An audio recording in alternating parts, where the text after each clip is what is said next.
हमारे चैनल में आप सभी का स्वागत है। आज हम बात करते हैं प्रभु श्री राम के बारे में। श्री राम हिंदू धर्म के सबसे प्रिय और सम्मानित देवताओं में से एक हैं। उन्हें भगवान विष्णु का अवतार माना जाता है। रामायण, जो वाल्मीकि द्वारा लिखी गई महाकाव्य है, उनके जीवन और कार्यों का विवरण देती है। एक, श्री राम का जन्म।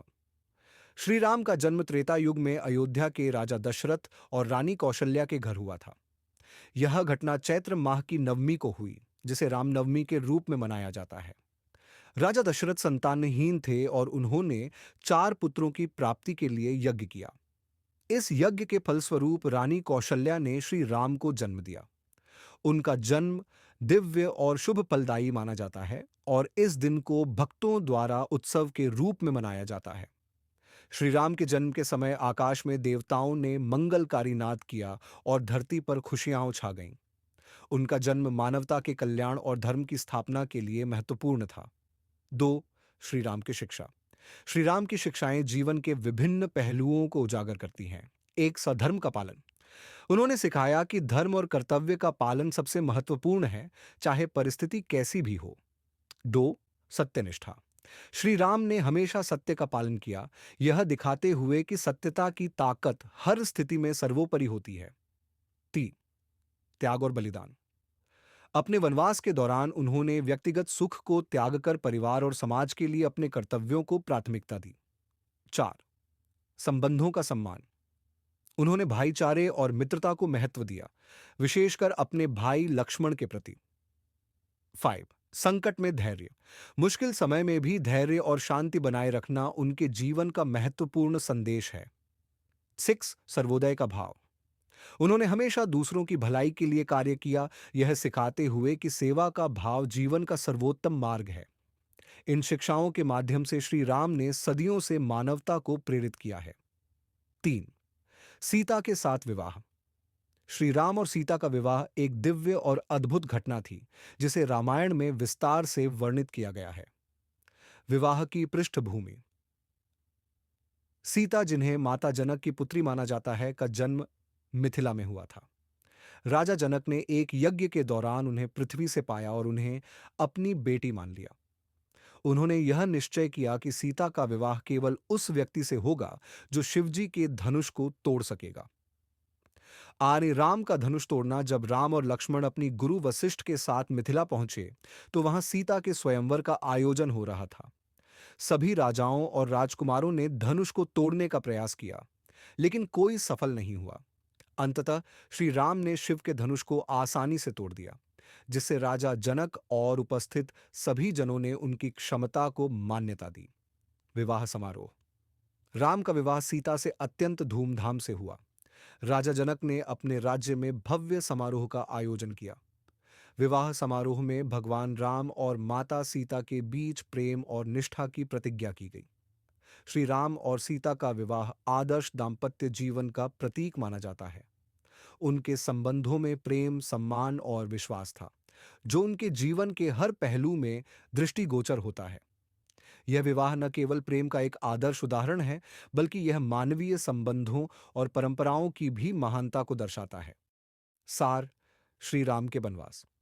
श्री राम का वनवास उनके जीवन की एक महत्वपूर्ण घटना है, जो रामायण में विस्तार से वर्णित है।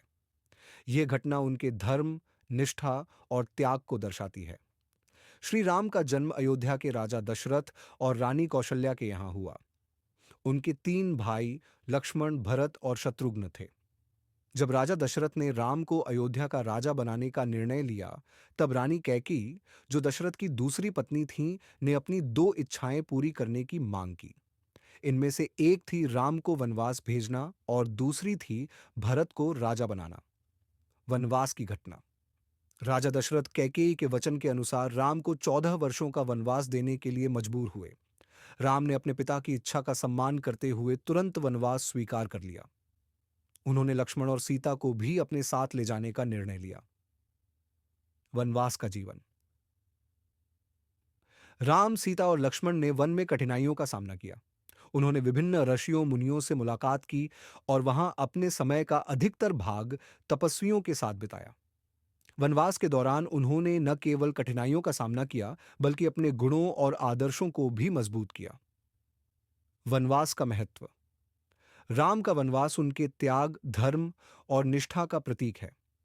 यह दर्शाता है कि उन्होंने व्यक्तिगत सुखों की अपेक्षा अपने कर्तव्यों को प्राथमिकता दी।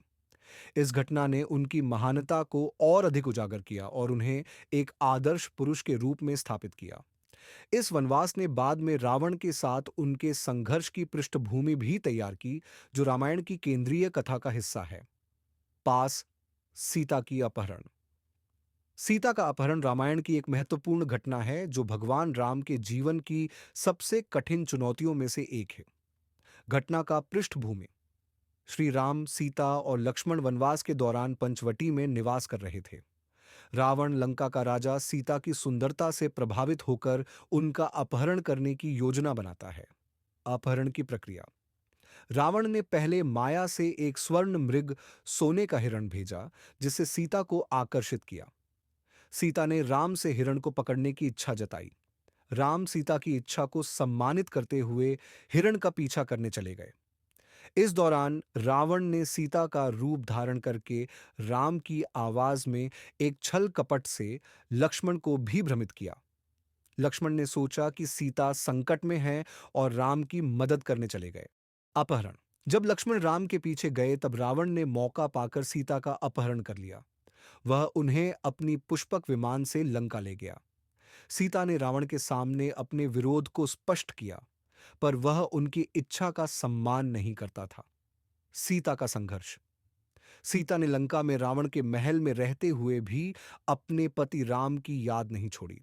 उन्होंने रावण की अनेक चेतावनियों को ठुकराया और अपने धर्म और निष्ठा के प्रति अडिग रहीं। यह घटना राम के लिए एक बड़ा संकट बन गई, जिसने उन्हें रावण के खिलाफ युद्ध के लिए प्रेरित किया और अंततः धर्म की स्थापना की। सीता का अपहरण रामायण की कथा का एक केंद्रीय मोड़ है, जो प्रेम, त्याग और निष्ठा की गहरी शिक्षाएं देती है। 6. रावण का वध। रावण का वध रामायण की प्रमुख घटनाओं में से एक है, जो धर्म और अधर्म के संघर्ष को दर्शाता है। रावण, लंका का राजा, एक शक्तिशाली और ज्ञानी व्यक्ति था, लेकिन उसकी महत्वाकांक्षा और अहंकार ने उसे अधर्म की ओर बढ़ाया। उसने सीता का अपहरण किया, जो उसकी नाश की मुख्य वजह बनी। जब श्री राम ने सीता के अपहरण की जानकारी प्राप्त की, तो उन्होंने रावण के खिलाफ युद्ध का निर्णय लिया। राम ने वानर सेना के साथ मिलकर लंका पर चढ़ाई की। लंका के युद्ध में राम और रावण के बीच कई संघर्ष हुए। रावण ने अपने जादुई और अद्वितीय अस्त्रों का उपयोग किया, लेकिन राम ने अपनी बुद्धि और कौशल से हर चुनौती का सामना किया। अंत में विजय। अंततः भगवान राम ने रावण का वध किया। रावण के वध का अर्थ केवल उसके नाश का नहीं, बल्कि अधर्म का नाश और धर्म की स्थापना का प्रतीक है। राम ने यह सिद्ध किया कि सत्य और धर्म हमेशा विजयी होते हैं। रावण का वध यह सिखाता है कि अहंकार और अधर्म का अंत निश्चित है। भगवान राम ने धर्म, निष्ठा और सत्य के महत्व को स्थापित किया, जो आज भी लोगों के लिए प्रेरणा का स्रोत है। 7. राम राज्य। श्री राम का राज्य, जिसे राम राज्य कहा जाता है, आदर्श राज्य व्यवस्था का प्रतीक है। राम राज्य का वर्णन रामायण में विस्तृत रूप से किया गया है और इसे न्याय, समृद्धि और प्रजा की भलाई के लिए जाना जाता है। प्रमुख विशेषताएं। 1. अन्याय और धर्म। राम राज्य में सभी के साथ समानता और न्याय का व्यवहार किया जाता था। लोग अपने अधिकारों और कर्तव्यों के प्रति सजग थे और राजा राम ने हमेशा धर्म का पालन किया। 2. समृद्धि। राम राज्य में प्रजा के जीवन में समृद्धि और खुशहाली थी। कृषि, व्यापार और उद्योगों को बढ़ावा दिया गया, जिससे लोगों की आर्थिक स्थिति मजबूत हुई। 3. सुरक्षा। राज्य में सभी नागरिक सुरक्षित थे। राम ने अपनी प्रजा की रक्षा के लिए हमेशा तत्पर रहते हुए युद्ध और संकट के समय में साहस दिखाया। 4. शिक्षा और संस्कृति। राम राज्य में शिक्षा और संस्कृति का विशेष ध्यान रखा जाता था। लोगों को धार्मिक, नैतिक और सामाजिक मूल्यों की शिक्षा दी जाती थी। 5. प्रजा का प्रेम। राम अपने प्रजाजन से बेहद स्नेह रखते थे। उन्होंने हमेशा उनकी समस्याओं को सुना और उनका समाधान किया। उनके शासन में प्रजा खुश और संतुष्ट रहती थी। राम राज्य का आदर्श आज भी लोगों के लिए प्रेरणा का स्रोत है। यह दर्शाता है कि एक सही और धर्मपरायण नेतृत्व के अंतर्गत समाज में कैसे खुशहाली और समृद्धि स्थापित की जा सकती है। अंत में श्री राम के पूजा और भक्तों के बारे में।